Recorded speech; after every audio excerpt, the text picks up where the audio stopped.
itu seperti penghujat-penghujat yang lain, seperti Juma, ya, Uniripa, Nandar, dan lain-lain. Ya, kalau mereka sampai mati mereka tidak terima Kristus, mereka jatuh kepada. Saya sampai saat ini masih bingung yang namanya dosa hujat Roh Kudus. Karena dalam Alkitab bilang dosa lain bisa diampuni, tapi dosa hujat Roh Kudus tidak bisa diampuni, baik di dunia maupun di sorga. Yang seperti apa dosa hujat Roh Kudus, kata? Itu pertanyaan pertama. Coba kita lihat di dalam Matius 12 ayat 31 ya. Matius 12 ayat 31. Jadi bagaimana sebenarnya dosa menghujat Roh Kudus ini, dosa yang seperti apa sampai dia itu tidak bisa diampuni dan tidak bisa diberi pengampunan di dunia ini, bahkan di dunia yang akan datang. Ya, coba kita lihat Matius 12. Oke. Karena itu aku berkata kepadamu, semua dosa dan hujat manusia akan diampuni, tetapi hujat terhadap Roh Kudus tidak akan diampuni. Apabila seorang mengucapkan sesuatu menentang anak manusia, ia akan diampuni. Tetapi jika ia berkata-kata menentang Roh Kudus, ia tidak akan diampuni, baik di masa ini maupun di masa yang akan datang. Ya, ini perikopnya itu tentang Yesus dan Beelzebul.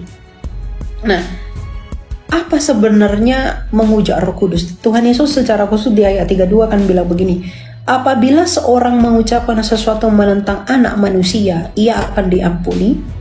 Tetapi jika ia berkata-kata menentang Roh Kudus, ia tidak akan diampuni, baik di masa ini maupun di masa yang akan datang. Di dalam Matius 12 ayat 32. Ini dosa apa sebenarnya sehingga dia itu tidak terampuni? Bukankah semua dosa itu diampuni oleh Tuhan? Tapi kenapa dosa yang satu ini tidak terampuni?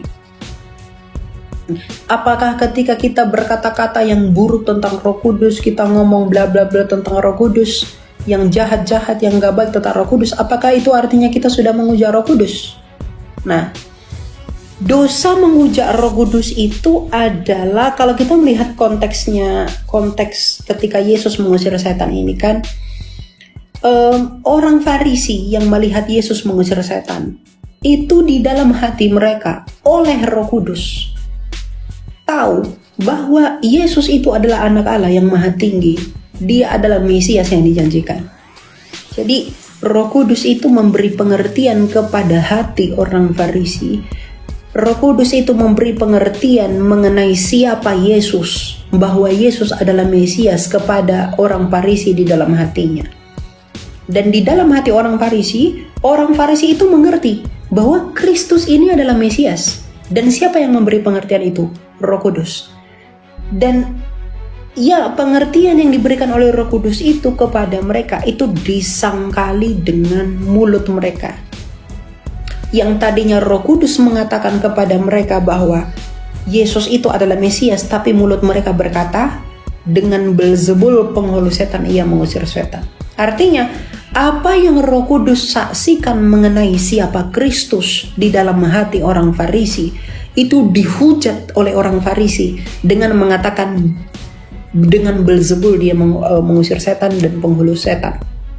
Artinya, suara Roh Kudus dan Roh Kudus yang ada di dalam hati orang Farisi itu dihujat, disangkali dengan ucapan mulut mereka. Makanya Tuhan Yesus bilang, yang berkata-kata yang menentang Roh Kudus, ia tidak akan diampuni. Itu menghujat Roh Kudus, itu dosa tidak akan terampuni. Nah, apa tanda orang telah menghujat Roh Kudus? Mungkin, gimana ya Elia ya, saya soalnya pernah lihat orang mengusir setan, tapi saya nggak percaya itu kuasa Tuhan begitu. Apakah saya sudah menghujat Roh Kudus dengan demikian? Nah, lalu apa tanda orang telah menghujat Roh Kudus? Yang pertama, tanda orang telah menghujat Roh Kudus adalah murtad, meninggalkan Kristus sampai dia mati. Itu tanda orang menghujat Roh Kudus. Yang kedua, dia tidak akan pernah meminta pengampunan akan dosa-dosanya. Dia akan tetap di dalam dosanya.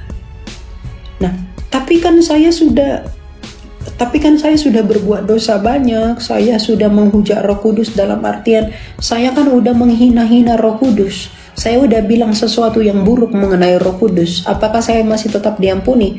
Selama kamu masih merasa bersalah atas dosamu itu, dan kamu datang kepada Allah meminta pengampunan, kamu belum menghujat Roh Kudus.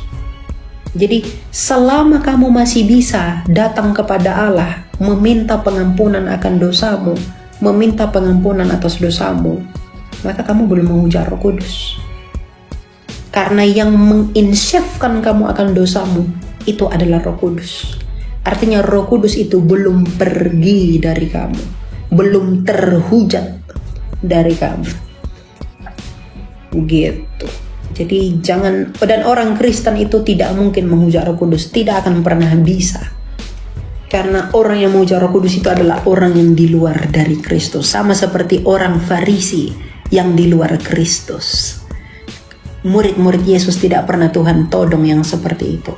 Tapi orang Farisi yang di luar Kristus seperti penghujat-penghujat yang lain, seperti Juma, ya, Uniripa, Nandar, dan lain-lain. Ya, kalau mereka sampai mati mereka tidak terima Kristus, mereka jatuh kepada hujat terhadap Roh Kudus itu, karena mereka menolak, menyangkali itu. Dan itu dosa yang tidak terampuni, baik sekarang, besok, karena kapan.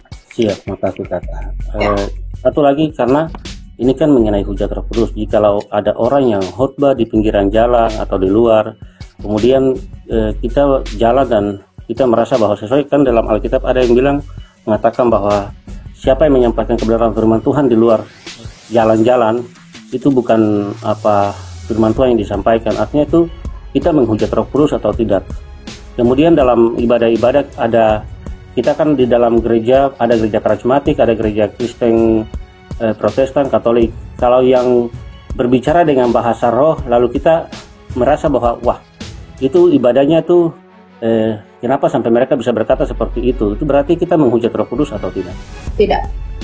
Itu menguji setiap roh. Alkitab berkata, ujilah setiap roh. Jadi bukan karena udah ada orang bahasa roh, itu apa sih itu kok? Saya nggak percaya itu dari Tuhan kalau begitu. Itu tidak ada, itu bukan menghujat Roh Kudus. Itu menguji setiap roh. Jadi roh itu diuji. Itu bukan menghujat Roh Kudus. Ya. Nah, terus kalau masalah orang menginjili di jalanan, ibadah di jalanan, ya diambil yang baiknya saja. Karena kan orang beribadah di jalanan itu dengan tujuannya apa kan kita juga nggak tahu. Jadi ya stay positif aja dengan mereka. Jangan dihakimi. Karena penghakiman itu bukan hak kita. Yesus itu mengatakan jangan beribadah di jalan-jalan dan lain-lain. Itu tentang motivasi orang Farisi yang munafik. Agar ketika mereka ibadah di jalan, orang-orang melihat mereka bahwa lihat nih gua ibadah nih. Biar orang-orang tahu kalau dia itu suci. Dia itu ya paling agamawan, ya paling agamis sekali. Nah, Yesus, Tuhan kita Yesus Kristus tuh nggak setuju dengan motivasi mereka itu yang sombong, yang motivasinya munafik. Nah, tapi kalau ada orang menginjili di jalanan dengan rasa sukacita dan lain-lain, ya tidak masalah. Gitu loh. Jadi beda zamannya Farisi yang mengandalkan Taurat, perbuatan yang terlihat baik depan manusia tapi munafik. Itu berbeda dengan sekarang yang adalah kasih karunia. Jadi orang Kristen itu tuh nggak ada ibadah di jalanan dan lain-lain itu untuk mengharapkan pahala, itu nggak ada. Karena kita tidak diikat dengan syariat itu, tapi sebagai ungkapan syukur kita mewartakan kebenaran Kristus, tapi tidak dengan menjadi batu sandungan. Itu, jadi tidak masalah. Selama motivasinya benar, Tuhan akan tolong. Baik, Bapak. Ya, saya punya pertanyaan yang kedua.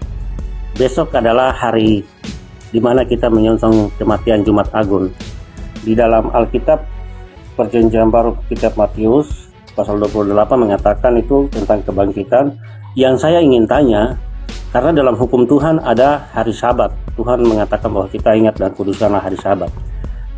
Besok adalah hari Jumat, hari kematian Kristus. Kemudian di pagi hari, hari Minggu, itu Maria Magdalena mereka pergi ke kubur Yesus dan menemukan kubur Yesus sudah kosong. Jadi hari Sabat yang sebenarnya itu yang mana? Yang hari Minggu atau hari Sabtu? Kalau terhitung, karena dalam Alkitab mengatakan hari Sabat sudah lewat. Di hari pertama itu pagi-pagi benar mereka pergi ke kubur Yesus. Mungkin itu pertanyaan kedua saya. Setelah hari Sabat lewat menjelang menyimpang fajar pada hari pertama minggu itu, ya kan hari Sabat hari Sabtu. Dan Yesus bangkit pada hari ketiga hari Minggu. Yang mau kamu pertanyakan dari situ? Ya, ibadahnya hari Sabtu. Oh, bukan. Ada hari Minggu. Tuhan Yesus adalah Sabat itu sendiri.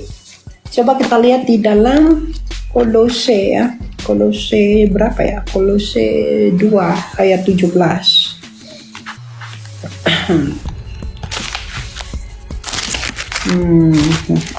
Nah, dikatakan di sini mulai dari ayat 16.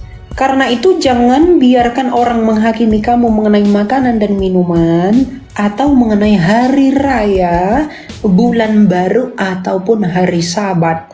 Semuanya ini hanyalah bayangan dari apa yang akan datang, sedangkan wujudnya ialah Kristus. Jadi Yesus adalah Sabat itu sendiri. Jadi Sabat-sabatan itu tidak berlaku lagi setelah Kristus. Kenapa begitu? Karena Kristus adalah sang Sabat. Jadi pada hari di mana sang Sabat itu menginjak maut itu dengan kebangkitannya, disitulah kita merayakan kemenangan kita. Jadi kita beribadah pada hari Minggu itu bukan mengganti Sabat yang tadinya Sabtu jadi ke Minggu. Sabat itu tetap Sabtu, tapi Sabat itu bukan untuk kita. Karena Sabat itu ya hanya untuk orang Yahudi saja. Mazmur 147 ayat 19-20. Hukum itu tidak diberikan kepada bangsa lain. Sedangkan Kristus mengatakan pergilah ke seluruh bangsa membawa berita Injil. Jadi Sabat itu hanya milik orang Yahudi. Kita tidak berkenan di sana. Kita tidak termasuk dan mengambil bagian di dalam hukum itu. Karena Yesus sendiri adalah Sabat sendiri dan dia adalah penggenapan dari semuanya itu. Mengenai makanan dan minuman, hari-hari raya lah, Sabat, bulan baru, apa segala macam, itu cuma gambaran, bayangan saja. Wujud yang sesungguhnya Kristus itu. Jadi kalau bayangannya, kalau gambar yang nyata sudah datang, ngapain kita masih tetap di dalam bayangan? Misal kamu punya pacar di Amerika Serikat, kamu tidak pernah ketemu dengan dia karena mungkin LDR. Terus kan punya fotonya nih. Foto itu kok cium aja tiap hari, saking rindunya sama pacarmu itu. Nah, ketika dia sudah datang ke Indonesia balik, dia ada di depan mukamu, apakah kamu butuh foto itu lagi? Tidak. Kamu tinggalkan itu kenapa? Karena yang nyata sudah datang. Wujudnya sudah datang. Kamu gak perlu lagi foto itu, karena wujudnya sudah datang.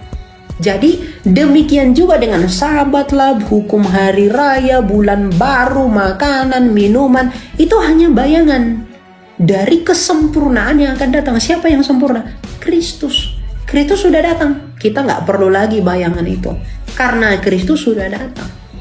Makanya dikatakan dalam Galatia 4 ayat 4 bahwa dia secara sempurna itu takluk di bawah hukum Taurat, untuk membenarkan kita yang tidak bisa sempurna melakukan itu. Nah, jadi kalau ada orang bilang kami kan memelihara Sabat hari Sabtu dan nggak mengerti dia Kolose 2 ayat 17 tadi. Nggak ngerti itu. Gitu. Ya, jadi kita harus bangga bahwa hari-hari kita merayakannya hari Minggu, karena hari Minggu adalah hari kemenangan Kristus Sang Mesias menginjak maut itu. Dengan memberikannya, tadi kita sudah baca dalam Yohanes 10 ayat 14 bahwa dia memberikan nyawanya bagi kita semua. Gitu ya. Baik, gitu ya, nanti kamu baca saja dalam Mazmur 147 ayat 19-20. Di situ nanti kamu temukan bahwa hukum itu diberikan bagi siapa. Gitu. Oke, Tuhan berkati.